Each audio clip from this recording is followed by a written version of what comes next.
Have you ever wondered why the most reliable children aren't always the most successful?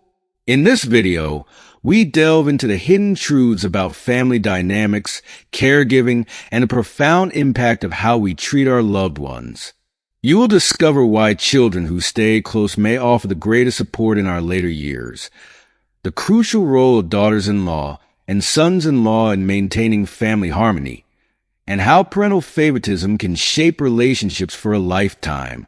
Stay with us until the end to learn 3 powerful methods to change your fate and improve your family life, ensuring happiness and peace for you and your loved ones. Don't miss these essential insights that could transform the way you view and nurture your family relationships. If you are not subscribed, I recommend subscribing and activating the notification bell so you don't miss any videos. Your support means a lot to me. And if you enjoyed this video, you can help me continue spreading the valuable lessons by liking and sharing it. If you like the topic of this video, please comment 1. If you don't, please comment 0 to let me know how I can improve and make better videos for you. Now, let's begin. First truth. Truly reliable sons are often those without any achievements. In the journey of life, many parents naturally hope that their children will excel, whether it's in academics, career success, or financial independence. They proudly share stories of their children's accomplishments with friends and family, boasting about top grades, prestigious jobs, and high earnings. To them, these successful, high-achieving children are seen as the ones who will surely take care of them in their old age. But as time passes and life unfolds, the reality often doesn't align with these expectations. When these children grow up and pursue bigger dreams, leaving their hometowns and, in some cases, even crossing oceans to seek a better life abroad, a painful question lingers. Who will be there for the parents when they are old, frail, and in need of care? The heart-wrenching answer is, unfortunately, not always the children they once considered their greatest pride. It is often the case that those children who are less prominent in society, those whose achievements are less celebrated, end up being the ones who remain close. They may not have climbed the career ladder to dazzling heights, nor achieved the kind of success that turns heads at family gatherings, but they are the ones who stay rooted, close to home, and available.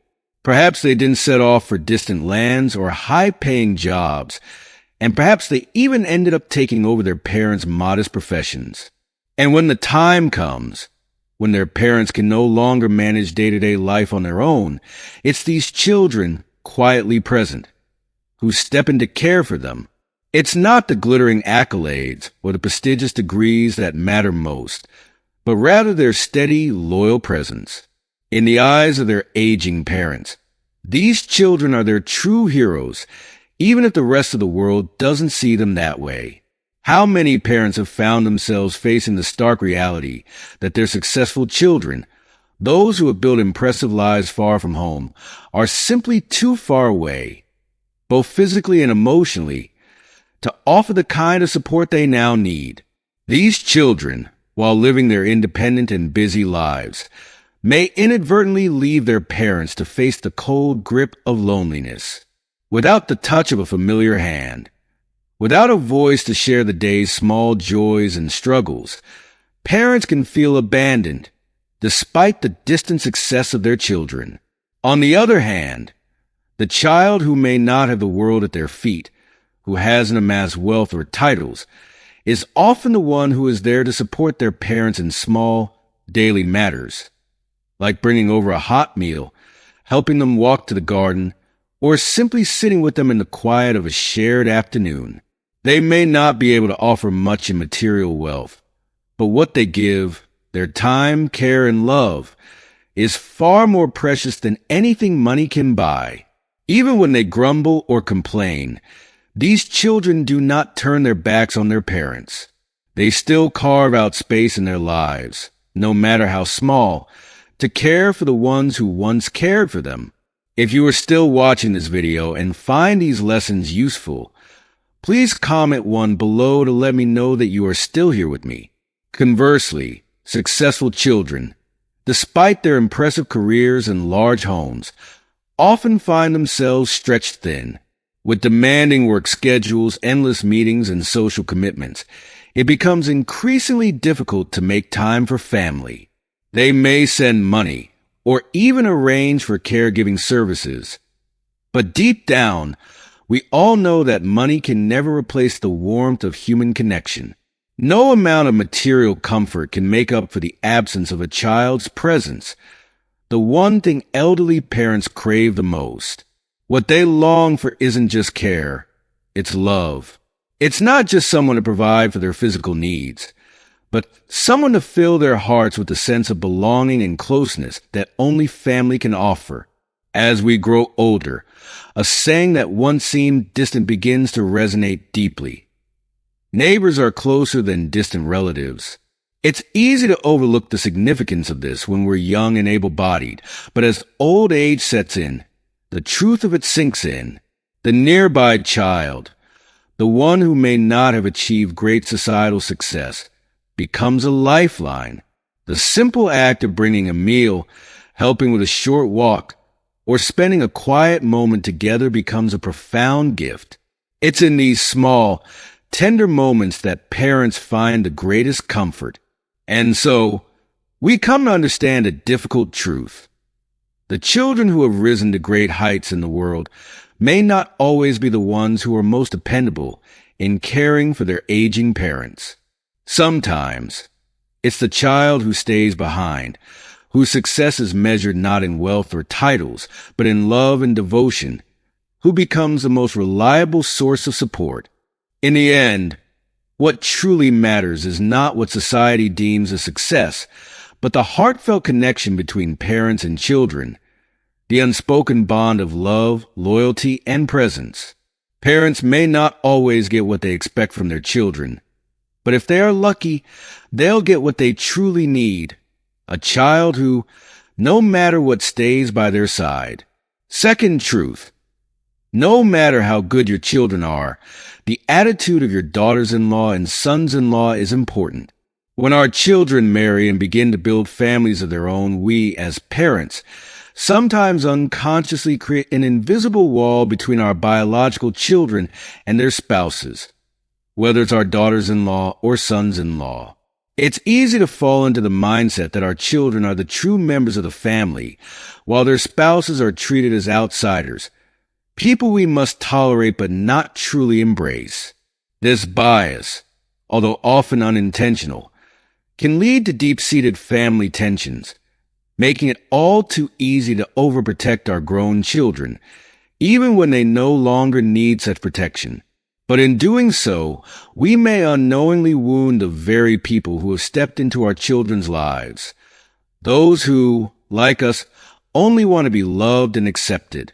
How often do we, as parents, push away the very people we need most, creating an environment of division rather than unity? When conflicts inevitably arise in the marriages of our children, our instinct as parents may be to defend our own flesh and blood. We might even go as far as to advise separation or divorce, convinced that our children deserve better. But what we often overlook is that in our later years, when we are no longer able to care for ourselves, it won't just be our biological children taking on the responsibility of looking after us. Without the cooperation, support, and goodwill of our daughters-in-law or sons-in-law, caring for us becomes an immense burden, one that can strain even the strongest family ties. It's easy to shield our children when they're young, but in old age, we come to realize how desperately we need the strength of an entire family, not just the children we raised. There's a saying that resonates deeply. Sons belong to their mothers, but daughters will not stay home forever.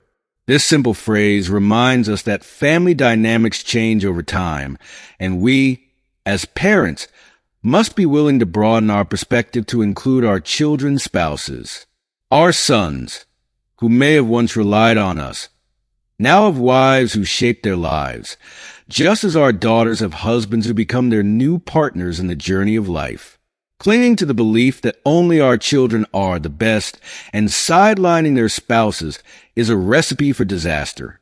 If we, as parents, fail to open our hearts, we risk creating an environment filled with tension, where even the most reliable children might start to pull away, influenced by the very spouses we failed to fully accept. The tight grasp we once held on our children may loosen, and we'll find ourselves left with distance, not closeness. Consider those difficult questions we often hear, such as, if both my mother and my wife were drowning, who should I save first? It's a dilemma that has no easy answer. These heart-wrenching scenarios highlight the impossible choice between two of the most important people in a man's life. The truth is, rather than forcing a child to choose between their parent and their spouse, the best path forward is one of cooperation, mutual understanding, and shared responsibility. When a daughter-in-law or son-in-law feels respected and valued as part of the family, they are far more likely to step up willingly and lovingly to help care for their aging in-laws. Respect is a two-way street, and it's only through mutual acceptance that families can truly come together in times of need. As we grow older, it's easy to fall into the trap of harboring grudges or resentment towards our daughters-in-law or sons-in-law for perceived slights or differences. We might feel they don't respect us enough, or that they aren't as committed to family as we would like. But instead of holding on to these negative emotions, we should take a step back and reflect on our attitudes and behaviors. Are we perhaps guilty of holding on to biases, of failing to treat them as true members of the family? It's essential to remember that emotions flow in multiple directions. Our expectations should never be one-sided.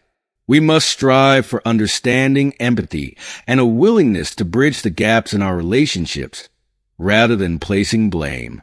Even in our advanced years, when our bodies may no longer be as strong or capable, maintaining a positive, open-minded attitude can make all the difference. We can't control everything, but we can control how we approach our relationships. By showing respect and understanding to all family members, especially to our daughters-in-law and sons-in-law, we can create an environment of harmony and love. It's never too late to change. When we take the time to see things from their perspective, to appreciate the role they play in our children's lives, we become not just respected elders, but truly loved ones. Building strong, loving relationships with our children's spouses is one of the most important gifts we can give, not just to ourselves, but to our entire family. So, rather than complaining or feeling isolated, we should actively work on nurturing these relationships. Let's not view them as mere extensions of our children, but as individuals with their strengths, challenges, and contributions to the family. By fostering goodwill and cooperation, and by treating them with the same love and care we show our children, we help to build a family that stands united, even through the challenges of aging and illness. In the end, it's not the bloodlines that define a family's strength, but the bonds of love and mutual respect we nurture over time. And these bonds are the ones that will carry us through, even when we can no longer walk this path alone. Third truth: the changes in parents manifest as consequences. As parents grow older and step into the autumn of their lives, the consequences of their past actions and decisions in raising their children begin to surface in profound ways. This is a season of life where they begin to harvest the fruits of their labor, the seeds they once planted through their words, actions, and treatment of their children. But often, it is here in the twilight years that parents may be confronted with uncomfortable truths.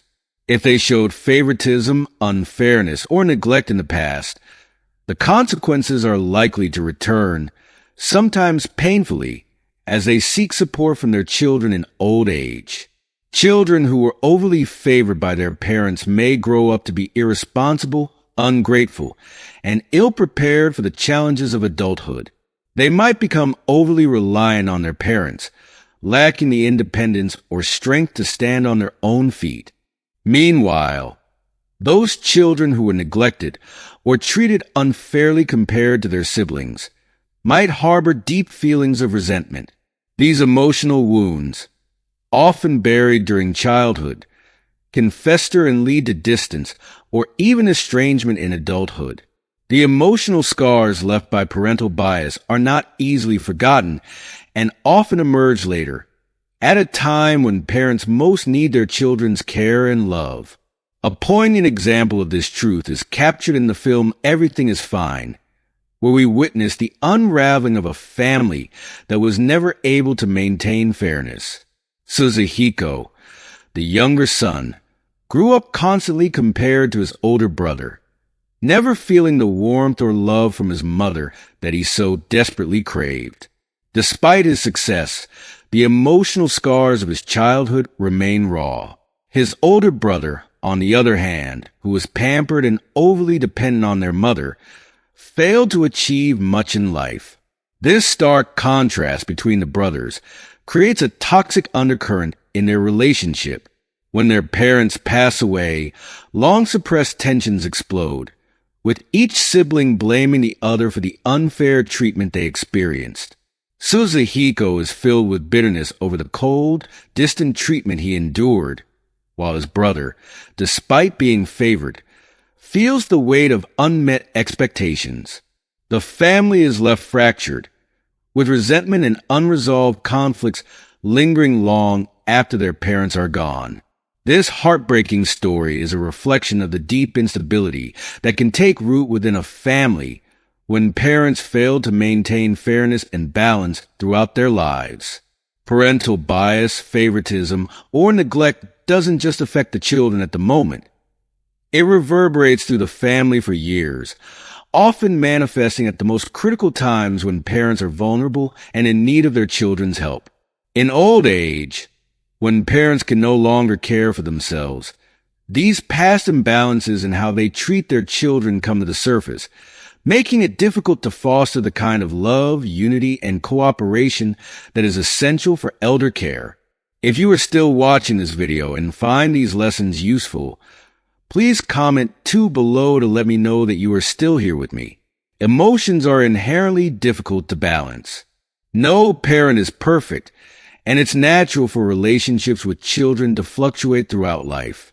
But at the very least, parents must strive to create a sense of equilibrium, where each child feels valued, supported, and loved. Sadly, many parents come to this realization too late. It is only when they are physically weakened, unable to walk or care for themselves, that they begin to see the emotional toll their past actions have taken on the family. They regret not showing more fairness, not addressing conflicts, and not fostering an environment where all their children feel equally important. Instead of a family that pulls together in their time of need, they find themselves surrounded by emotional exhaustion and fractured relationships. When parents reflect on their later years, they often feel a sense of regret that their earlier choices depleted the emotional reserves within the family. Rather than being a source of love and energy, their actions led to disillusionment, bitterness, and the erosion of family unity. By the time parents need their children the most, the well of emotional support may have already run dry, leaving them to face their final years with a deep sense of sorrow and longing for what might have been. Ultimately, the changes parents experience in their relationships with their children as they age are a direct reflection of the seeds they planted in their children's hearts over the years. If those seeds were sown with love, fairness, and understanding, the harvest would be one of mutual care and support. But if those seeds were sown with bias, neglect, or unfairness, the harvest would bring only distance, resentment, and regret. Final words from the author. In the grand journey of life, it's easy to become so focused on the present that we forget to look ahead, to prepare ourselves for the inevitable shifts that come with aging. Midlife is not a time for complacency, but a time to think carefully about the future, about the days when our health may falter, about the moments when we might need to rely on others more than we'd like. We must face the reality that life doesn't stand still. It moves forward relentlessly.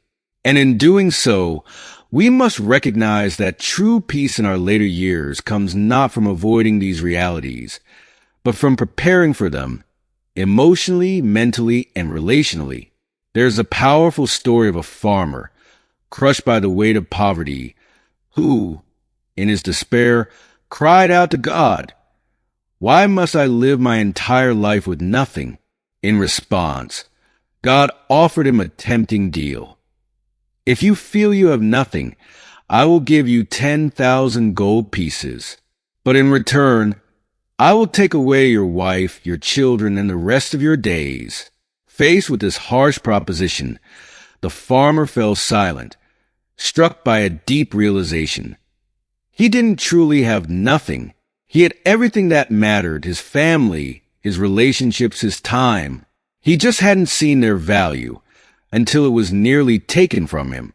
This story serves as a profound reminder that sometimes happiness is not in the distant dreams we chase, but in the blessings we already hold close.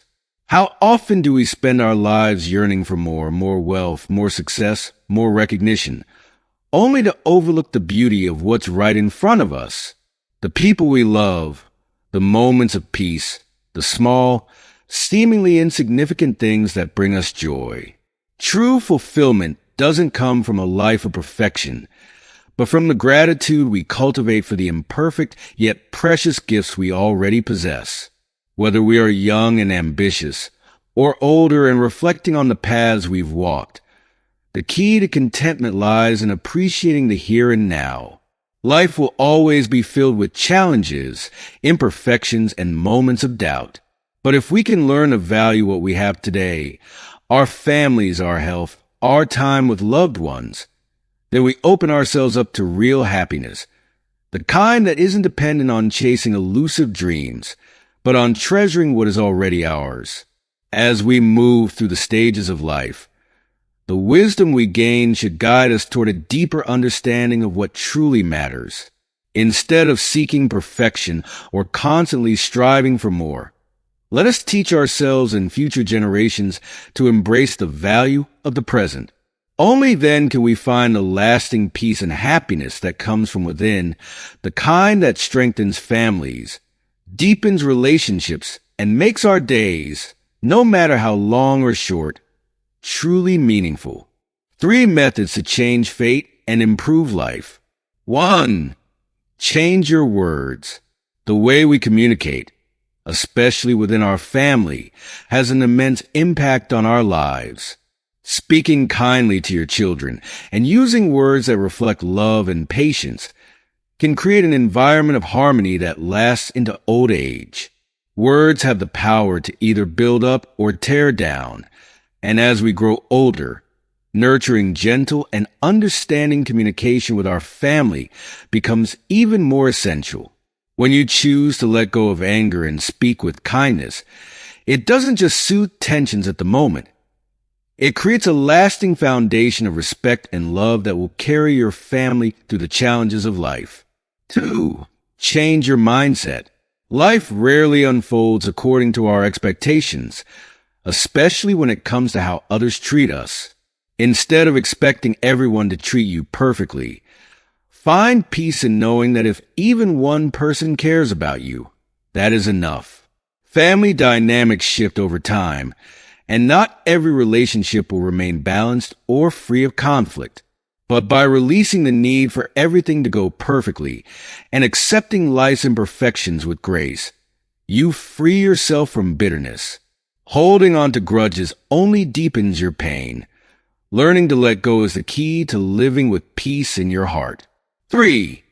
Change your relationships.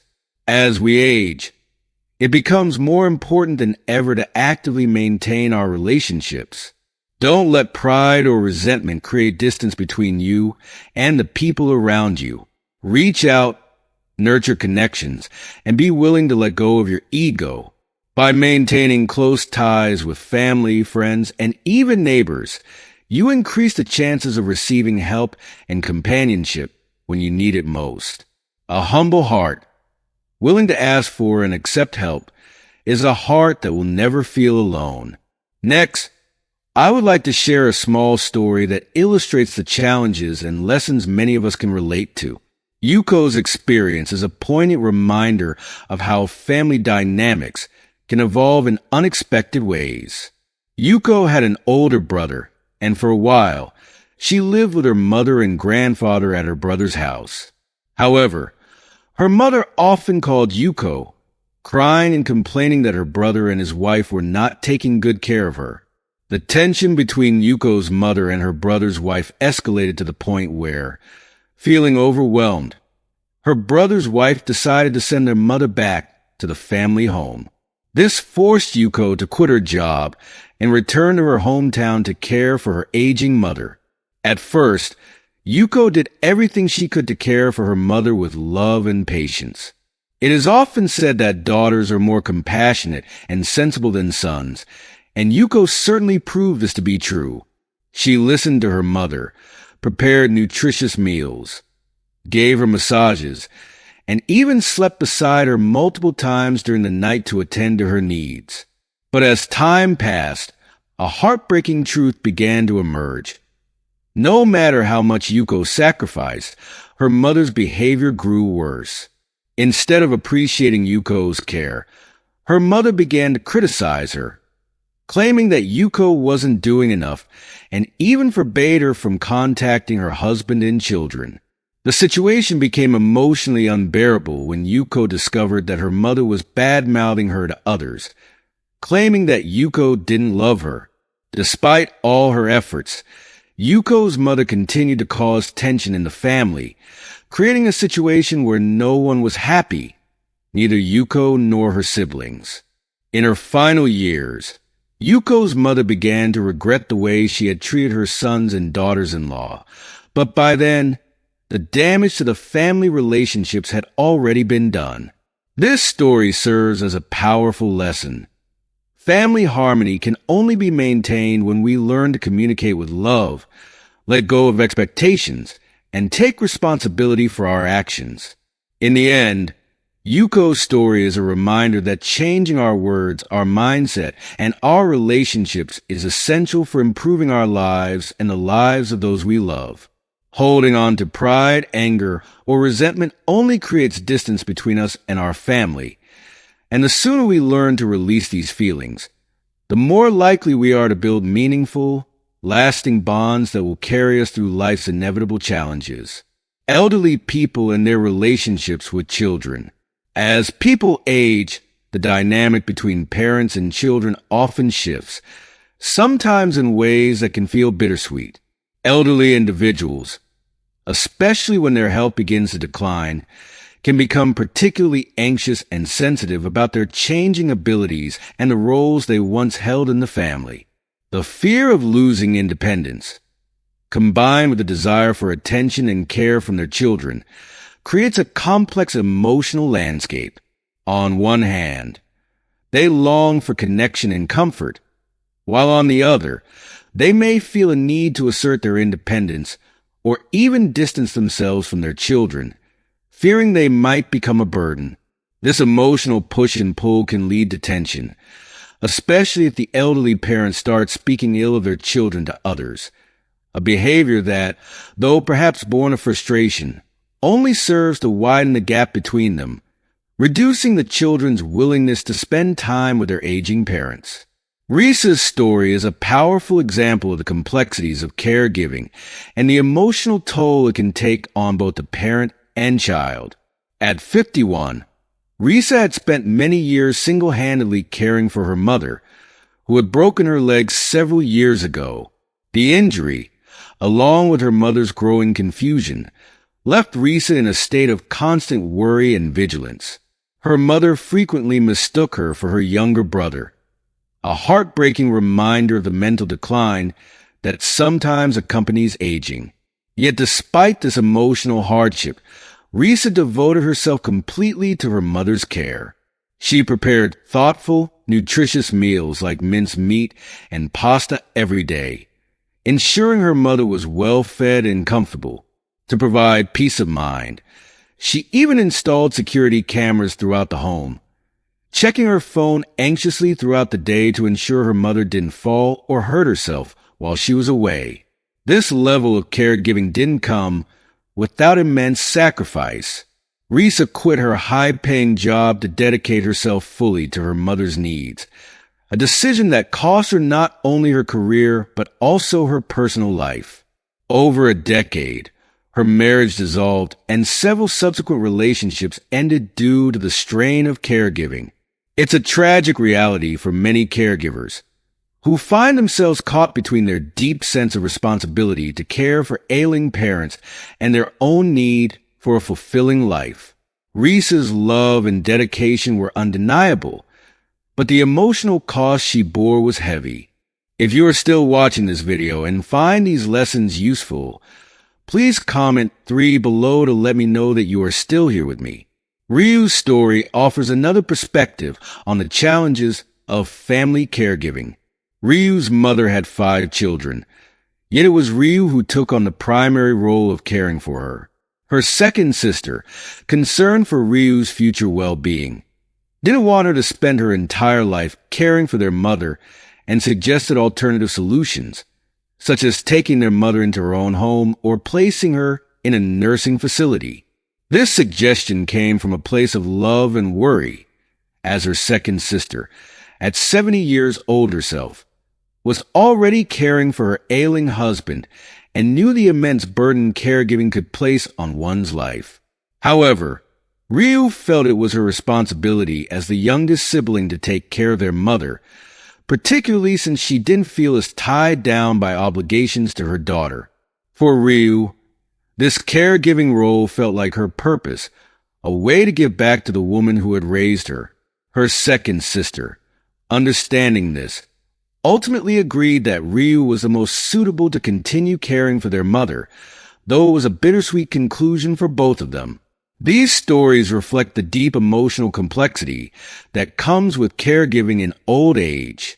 Elderly parents, while desiring care and attention, must also recognize the sacrifices their children make to support them. When tensions arise, as they often do, both parents and children need to foster open communication and understanding. For elderly parents, speaking ill of their children, out of frustration, disappointment, or a sense of helplessness, can only create further rifts, making it even harder for the children to offer the care they need. At the same time, children like Risa and Ryu must navigate the delicate balance of honoring their parents while also protecting their own emotional and mental well-being. In the end, these relationships require patience, empathy, and mutual respect. Parents should strive to appreciate the efforts their children make, while children need to set healthy boundaries to avoid burnout. Caregiving, when done with love and understanding, can deepen the bond between parent and child, but it requires ongoing emotional investment from both sides.